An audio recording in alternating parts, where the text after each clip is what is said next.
I grew up in the 1980s and 90s. I never knew a time where there wasn't arcade games, no matter where it is that we ever went. I remember, I grew up in a house where the very first gaming system that I ever had, we had an original Atari in our home. And that was really my first experience, especially being so young, playing arcade games on a home system. We had Pac-Man, we had Space Invaders, we had Defender, we had, Pitfall and Miss Pac-Man and, all these other games that were introduced in arcades first, and they really wanted to rush to get them to the home system, so they released them for Atari. So that was my very first experience with quote-unquote arcade games. And then, as I got older, just as young as 3, 4, 5 years old, my mother used to take us to places such as, but not limited to, Great America.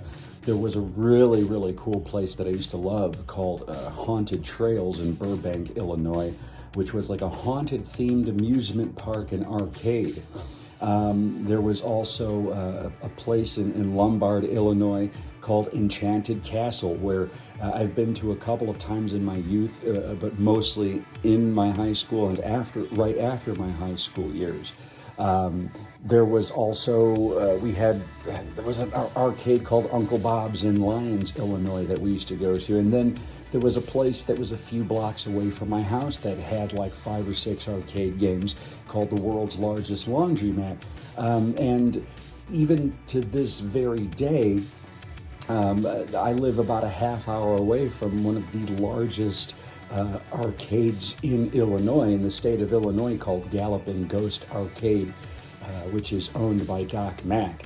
So in my life, there has never been a shortage of places to go to play arcade games around the places that I've lived, or even just the surrounding general areas. And there still is no shortage of arcades and places to go to. I mean, it felt like for a while, especially in the late 90s, early 2000s, that arcades, like there was a shortage of places to go that had arcade machines, aside from your occasional pub or bar that maybe had 1 or 2 pinball machines and some oddball arcade machine in there.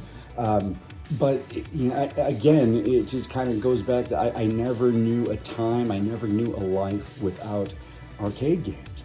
And with the innovations of what these modern day companies are doing in, starting in 2018 and beyond, such as Arcade One Up or At Games or II Arcade, these companies are really giving us an opportunity.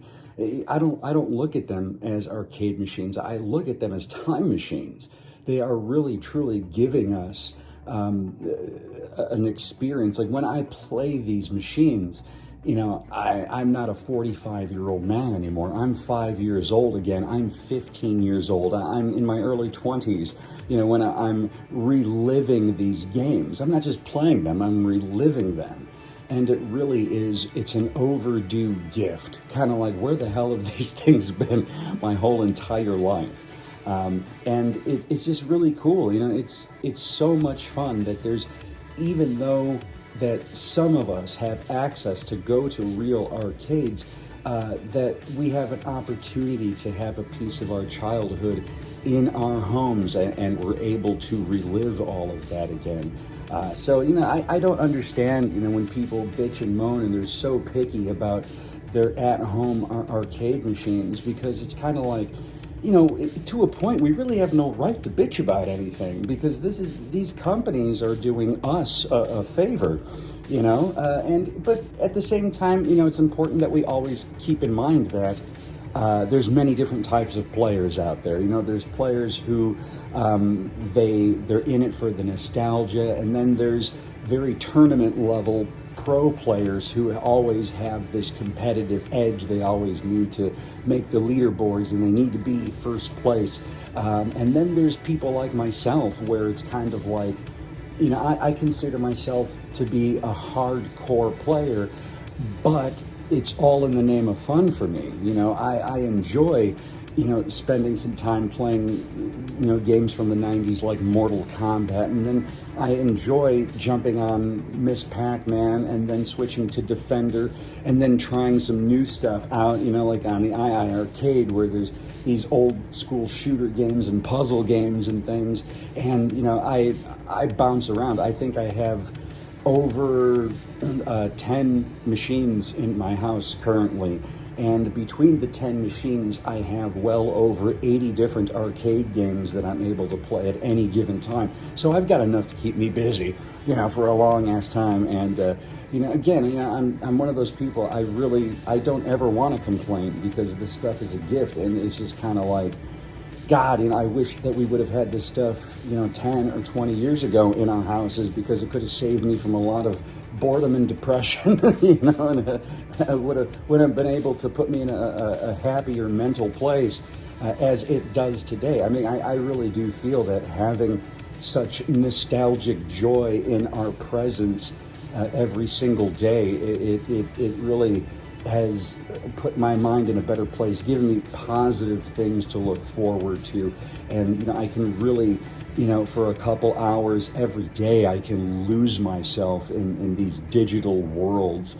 And I could not be more grateful to all of these companies.